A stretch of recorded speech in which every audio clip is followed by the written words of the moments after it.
का जो next chapter है केमिकल काइनेटिक्स, आज उसके बारे में पढ़ेंगे। अब हमारा केमिकल काइनेटिक्स क्या होता है, इसमें हमें मूवमेंट देखनी पड़ती है और रेट ऑफ केमिकल रिएक्शन का जो रेट होता है वो केमिकल काइनेटिक्स में हम पढ़ते हैं। इसमें हमें अलग अलग टाइप्स की रिएक्शन के बारे में पढ़ना है। कुछ फास्ट रिएक्शन होती है, कुछ स्लो रिएक्शन होती है, कुछ मॉडरेट होती है जो नॉर्मल टेम्परेचर पे हो जाती हैं। अब क्या होता है, इसमें हमें ऑर्डर ऑफ रिएक्शन के बारे में पढ़ना है, मॉलिक्यूलैरिटी के बारे में पढ़ना है, zero order, first order, second order reaction, Arrhenius equation क्या होती है और उनके ग्राफ्स के बारे में पढ़ना है। अब हमारी जो स्टार्टिंग है उसमें क्या है, जो केमिकल काइनेटिक्स होती है ड्राइव, ये ग्रीक वर्ड से ड्राइव हुई है जिसका मतलब क्या होता है, काइनेसिस होता है। नेक्स्ट क्या है, जो काइनेसिस है इसका मतलब क्या होता है, मूवमेंट होता है। मतलब कि कोई भी चीज की जो मूवमेंट है उसका मतलब क्या है, काइनेसिस है। अब ब्रांच ऑफ केमिस्ट्री, ये केमिस्ट्री की वो ब्रांच है जो डील करती है किससे, रेट ऑफ केमिकल रिएक्शन से क्या करती है, ये डील करती है। अब हमें टाइप ऑफ रिएक्शन के बारे में पढ़ना है। जो हमारी टाइप ऑफ रिएक्शन होती है उसमें पहली रिएक्शन आती है वेरी फास्ट रिएक्शन, जो बहुत जल्दी से हो जाती है। अब ये बहुत जल्दी से होती है तो इसका जो टाइमिंग होता है वो कितना होता है, 10 की पावर -14 से लेके 10 की पावर -16 सेकंड्स में ये कंप्लीट हो जाती है। मतलब कि पिको सेकंड से भी कम रहती है। जो पिको सेकंड होते हैं वो 10 की पावर -12 के इक्वल होते हैं। अब जैसे कि मैंने दो कंपाउंड लिए रिएजेंट, एक NaOH लिया, एक HCl, इन दोनों की रिएक्शन करती है तो एक तो क्या बनेगा NaCl प्लस वाटर।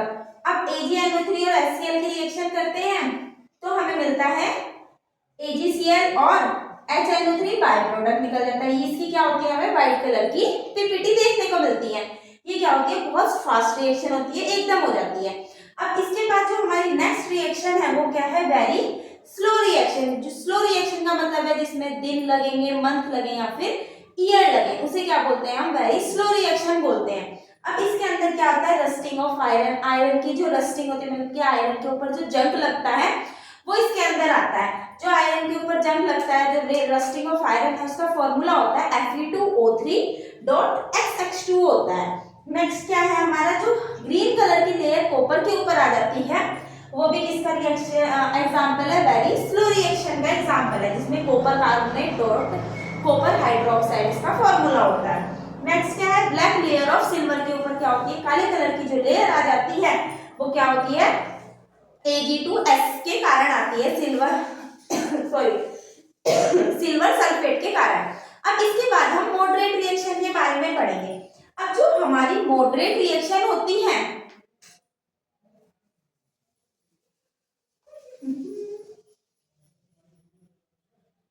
अब जो हमारी मॉडरेट रिएक्शन होती है, इन रिएक्शन को होने में क्या होता है, मॉडरेट टाइम लगता है। अब मॉडरेट टाइम का मतलब है कि ना तो ज्यादा टाइम समय लगता है ना बहुत ज्यादा कम समय लगता है। मतलब कि वेरी फास्ट रिएक्शन से क्या होती है, थोड़ी सी स्लो होती है, और जो बहुत ज्यादा स्लो रिएक्शन होती है उससे क्या होती है, हमारी थोड़ी सी फास्ट होती है। ऐसी रिएक्शन, ऐसी केमिकल रिएक्शन जो पॉसिबल होती है हमारे नॉर्मल टेम्परेचर पे, reaction which possible at normal temperature, जो हमारे नॉर्मल टेम्परेचर पे क्या होती है, पॉसिबल होती है। जैसे कि अगर हम वो C12H22O11 है और इसकी रिएक्शन वाटर के साथ कर दें, अब ये क्या होता है हमारा, सुक्रोजित होता है। जब एक मतलब कि C12H22O11 को हम सुक्रोज भी सुक्रोज कह सकते हैं, जो ग्लूकोज और फ्रक्टोज से मिलकर बनता है। ग्लूकोज क्या होता है, हमारी एल्डिहाइड शुगर होती है और फ्रक्टोज हमारी कीटोन शुगर होती है। ग्लूकोज का फॉर्मूला C6H12O6 होता है और फ्रक्टोज का भी फॉर्मूला C6H12O6 होता है। जब दोनों को आपस में मिलाते हैं तो मिलाने के बाद हमारा फ्रक्टोज बनता है। अब इसकी रिएक्शन करते हैं वाटर के साथ तो वापस से हमारा क्या बन जाता है, जिससे ये बना था ग्लूकोज और फ्रक्टोज, C6H12O6 प्लस C6H12O6, ये ग्लूकोज और ये फ्रक्टोज मान लो। ग्लूकोज का मतलब जिसके पास एल्डिहाइड होगा और फ्रक्टोज का मतलब जिसके पास कीटोन ग्रुप होगा। नेक्स्ट रिएक्शन हम जैसे कि हमने क्या ले लिया, CH3COO C2H5 लिया, इसको क्या कहते हैं, मेनली हमने सारी सीख ली है, ईस्टर ग्रुप है। अब इसके बाद हमने दूसरा क्या ले लिया, इसकी रिएक्शन जब हमने किसके साथ करी, NaOH के साथ करी, तो करने के बाद क्या हो जाएगा, हमारा सोडियम एसीटेट बन जाएगा CH3COO Na और साथ में अल्कोहल बाय प्रोडक्ट निकल जाएगा C2H5OH। ये क्या होती है हमारी मॉडरेट रिएक्शन होती है। अब तक हमने थोड़ा सा केमिकल काइनेटिक्स क्या होता है वो पढ़ा, टाइप ऑफ रिएक्शन पढ़ा, फास्ट रिएक्शन, स्लो रिएक्शन और मॉडरेट रिएक्शन। इसके बाद हम रेट ऑफ केमिकल रिएक्शन पढ़ेंगे। अब हमारा नेक्स्ट क्या है, रेट ऑफ केमिकल रिएक्शन। जो केमिकल रिएक्शन का रेट होता है वो क्या होता है। अब रेट ऑफ केमिकल रिएक्शन क्या होता है, change in concentration of reaction per unit time. Change in concentration of reaction per unit time को हम क्या बोलते हैं, रेट ऑफ रिएक्शन बोलते हैं। अब ये जो रेट ऑफ रिएक्शन होता है इसको डिनोट किया जाता है R से। अब जो हमारा रेट होता है उसको इक्वल टू करके अगर हम देखें तो रेट इक्वल टू क्या होता है, decrease in concentration of product. Rate equal to क्या होता है, decreases in concentration of product या reactant, decrease in concentration of reactant और अपॉन में क्या आता है, टाइम। ठीक है। और रेट को हम ये भी बोल सकते हैं increase in concentration of product upon में time. increases in concentration of product upon में टाइम। अब जो हमारी यूनिट होती है वो क्या होती है, चेंज इन कंसंट्रेशन अपॉन में टाइम होती है। कंसंट्रेशन मतलब कि हमारा मोलारिटी होता है जिसको हम मोल पर लीटर लिखते हैं यूनिट को, तो वही लिखा है मोल पर लीटर, टाइम के लिए सेकेंड। अगर हम लिखे तो mole litre inverse second inverse होता है। अब क्या है, चेंज इन कंसंट्रेशन है मतलब कि दो कंसंट्रेशन होगी तो हम लास्ट वाले में से फर्स्ट वाले को क्या करते हैं, माइनस करते हैं। इसलिए जो हमारा रेट एवरेज है X2 minus X1 T2 minus T1। और अगर रिएक्टेंट के लिए है तो माइनस आता है, R2 माइनस R1 रिएक्टेंट के लिए, T2 माइनस T1। और यहाँ पे क्या आता है, माइनस। प्रोडक्ट में क्या आता है, प्लस आता है। जो हमारा रिएक्टेंट की रेट का स्लोप होता है वो क्या होता है, नेगेटिव होता है। रिएक्टेंट पहला दूसरा, क्योंकि रिएक्टेंट कंसंट्रेशन क्या होती है, डिक्रीज होती है, इसलिए टाइम के अकॉर्डिंग। और जो हमारा प्रोडक्ट का स्लोप होता है वो क्या आता है, हमारा पॉजिटिव आता है। डेल्टा टी है ये स्लोप, क्या है हमारा पॉजिटिव है। कंसंट्रेशन ये प्रोडक्ट ए, ये रहा प्रोडक्ट, ये दूसरा प्रोडक्ट P1 P2।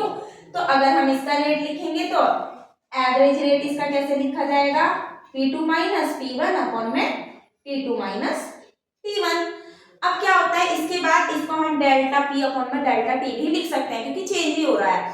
इसके बाद हमें पढ़ना है एक्सप्रेशन ऑफ केमिकल रिएक्शन। हम केमिकल रिएक्शन को किस तरीके से एक्सप्रेस कर सकते हैं।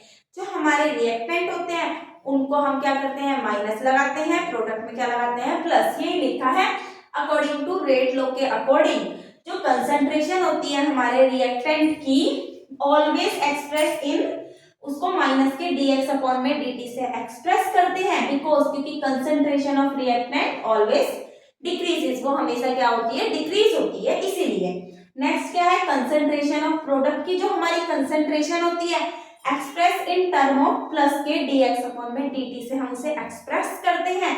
और जो कंसंट्रेशन होती है प्रोडक्ट की वो क्या होती है, इंक्रीज होती है, इसलिए हम उसे पॉजिटिव से एक्सप्रेस करते हैं। रिएक्टेंट की डिक्रीज होती है इसलिए हम उसे नेगेटिव से एक्सप्रेस करते हैं। नेक्स्ट क्या है हमारा, मोल ऑफ केमिकल रिएक्शन। जो हमारे केमिकल रिएक्शन के मोल होते हैं always express in a denominator, मतलब कि वो नीचे एक्सप्रेस किए जाते हैं। अब जैसे कि हमारी एक रिएक्शन है जिसमें हमने रिएक्शन में क्या लिया है, N2 3H2 से हमारा अमोनिया बन रहा है। अगर हम इसे एक्सप्रेस करके देखेंगे किस तरीके से लिखी जाएगी, उसको मैं इधर लिखती हूँ।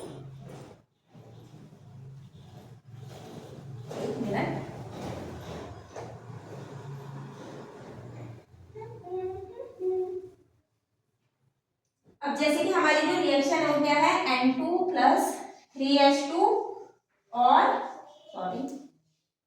2NH3। हमने अभी अभी पढ़ा माइनस के dx, तो इसके आगे तो कुछ नहीं है, तो माइनस के d N2 अपॉन में dt इक्वल टू, ये भी माइनस के ही होगा, माइनस के 1 अपॉन में 3dH2 अपॉन में dt equal to plus 1 upon में 2 NH3 अपॉन में dt, ये भी है d। ठीक है, ये हो गई पहली। अब दूसरी रिएक्शन में हमारा क्या है, ए से प्रोडक्ट बन रहा है, ए क्या है हमारा रिएक्टेंट है, तो इसके लिए तो मैंने यहीं पे लिख दी माइनस के क्या हो जाएगा डी ए अपॉन में डी टी, अगर इसके लिए पूछा हो ए के लिए। नेक्स्ट हमारी जो रिएक्शन है वो है स्मॉल ए बड़ा है प्लस ये मोल है वो नॉर्मल है, छोटा सी बड़ा सी प्लस डी ये।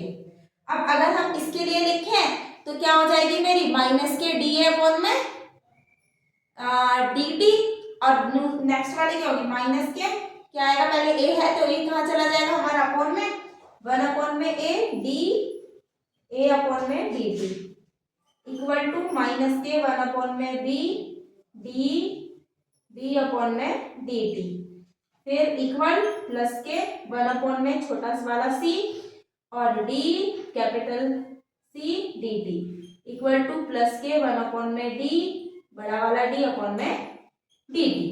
अब इसके बाद जो हमारी नेक्स्ट रिएक्शन है 5 B R minus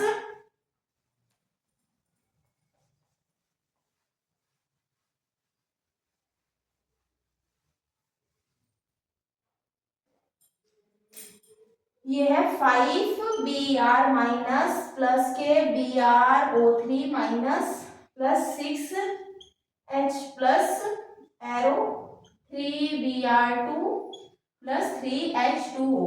water aqueous में होता है तो उसको हम नहीं लिखते रेट में, तो इसको लिखने के लिए क्या करेंगे माइनस के 1 अपॉन में 5 D B R minus upon में डी टी, ये लिखा इसका माइनस इक्वल टू माइनस के 1 अपॉन में कुछ नहीं है तो छोड़ दो 1 अपॉन, तो D B R O three का माइनस अपॉन में डी टी इक्वल टू ये भी माइनस का माइनस के 1 अपॉन में 6 ये रहा डी एच प्लस अपॉन में डी टी, इसके बाद ये रहा प्लस के 1 अपॉन में 3 D B R two upon में डी टी,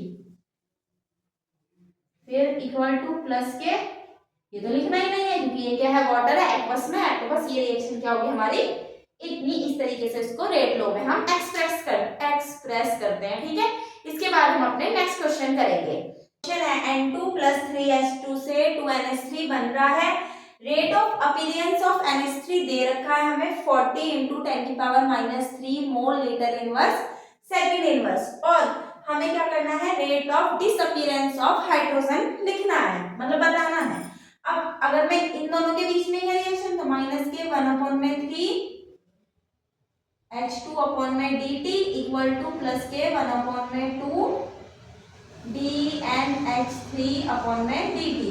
अब इसका रेट दे रखा है हमें, तो ये किसमें है माइनस प्लस उसमें मल्टीप्लाई इधर जाके सॉरी इधर डिवाइड में उधर जाके मल्टीप्लाई में, तो H2 अपॉन में dt माइनस के ही है इक्वल टू 3/2, इसकी वैल्यू कितनी दे रखी 40 मल्टीप्लाई 10 की पावर -3, ये कट गया इससे 20, इससे इसकी मल्टीप्लाई हुई तो 60 इंटू 10 की पावर -3 वही mole litre inverse second inverse क्या आ गया हमारा आंसर आ गया। अब अगर हम अपना नेक्स्ट क्वेश्चन देखें वो क्या है A इंटू 2B से हमारा 0.25C और D बन रहा है, rate of appearance of C इस 1 मोल, इसका दे रखा है अपीयरेंस कितना है 1 मोल है, calculate the rate of disappearance of B, हमें B के डिसअपीयरेंस को क्या करना है कैलकुलेट करना है। अब C और B के बीच में क्या चल रहा है हमारा काम चल रहा है, लिखते हैं इन दोनों के बीच में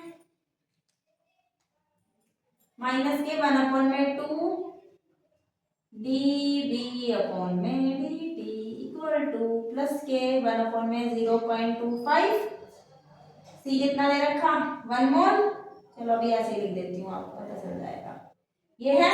अब इसके बाद ये तो निकालना ही है किसमें हमारा डिवाइड उधर जाके मल्टीप्लाई माइनस के DB अपॉन में dt इक्वल टू 2 अपॉन में 0.25, ये कितना है मेरा 1 पॉइंट हटाया ऊपर कितना आ गया 100 4 और ये कितना आ गया मेरा 8 आ गया। अब ये जो आंसर मेरा 8 आया mole litre inverse second inverse यही आया सही है। अब है वो क्या है decomposition of N2O5 CCl4 solution में कितना है 318 केल्विन टेम्परेचर पे है, इनिशियल कंसंट्रेशन इतनी है, आफ्टर इतने मिनट बाद कंसंट्रेशन इतनी हो गई है। एवरेज रेट निकालना, सबसे पहले हम एवरेज रेट निकालना है, फिर डिकम्पोजिशन निकालेंगे N2O5 की। अब जो हमारा N2O5 होता है, अगर ये डिकम्पोजिशन होती है इसकी, तो ये क्या बनाता है NO2 बनाता है और O2 निकाल देता है। ये 4 मोल होते हैं, ये 2 मोल होते हैं। N2O4 ही है मेरे ख्याल से, क्वेश्चन 5 ही है। हम 2 दूनी 4, 4 8 और 2 10, ठीक है। अब हम एवरेज रेट निकालते हैं R2 माइनस R1, तो 2.33 माइनस के 2.08 अपॉन में टाइम कितना है मेरा 184। हम इसे माइनस करेंगे 2.33 2.08, 13 में से 8 गए 5 2, तो ये मेरा आया 0.25 अपॉन में 184। ये मेरी कंसंट्रेशन इसकी आ गई। अब अगर मैं इसका रेट लॉ के अकॉर्डिंग इसे लिखूं तो ये क्या हो जाएगा, माइनस के 1 अपॉन में 2 dN2O5 अपॉन में dt इक्वल टू प्लस के 1 अपॉन में 4 dN2 अपॉन में dt। अब ये मेरे को निकालना है N2O5 अपॉन में dt माइनस के, ये इधर डिवाइड में और करके मल्टीप्लाई में 2 अपॉन में 4, और इसकी वैल्यू हमने अभी अभी निकाली है 0.25 अपॉन में 84। ये कटा 2 आया, ये हटा 100 आया, ये 4 हुआ, 4 दूनी 8, 1 अपॉन में 8 मल्टीप्लाई 184। इसकी मल्टीप्लाई करी तो 1 4 4 4 दूनी 8, 4 4 4 16, एक लगा 64 65 6 8 9 10 11 12 13 14 146, ये आया 146। अगर हम इसे भी सॉल्व करें 146 को, ओफो उल्टा ही हो रहा था कुछ।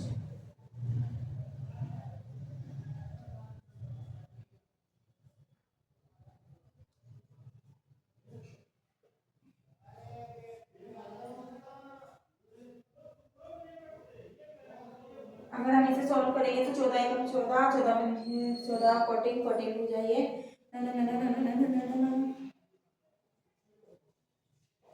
36 30 33 3 24 25 26 27 2 6 7 8 8 7 3 6। ये लगभग जो हमारा आंसर आएगा वो आएगा 0.0006 इंटू 0.0067 है। अभी अगर मैं पॉइंट यहाँ लिया 1 2 3 4, तो हमारी जो 10 की पावर आ जाएगी वो किस में आ जाएगी, ऊपर चली जाएगी, माइनस के 1 2 3 4, तो माइनस के 4 आ जाएगी। तो हमारा आंसर क्या हो जाएगा 6.7 इंटू 10 की पावर माइनस के 4 मोल लीटर माइनस सेकेंड नहीं है, मिनट है, माइनस के वर्ग इनवर्स मतलब। अब इसके बाद हम अपने नेक्स्ट क्वेश्चन करेंगे।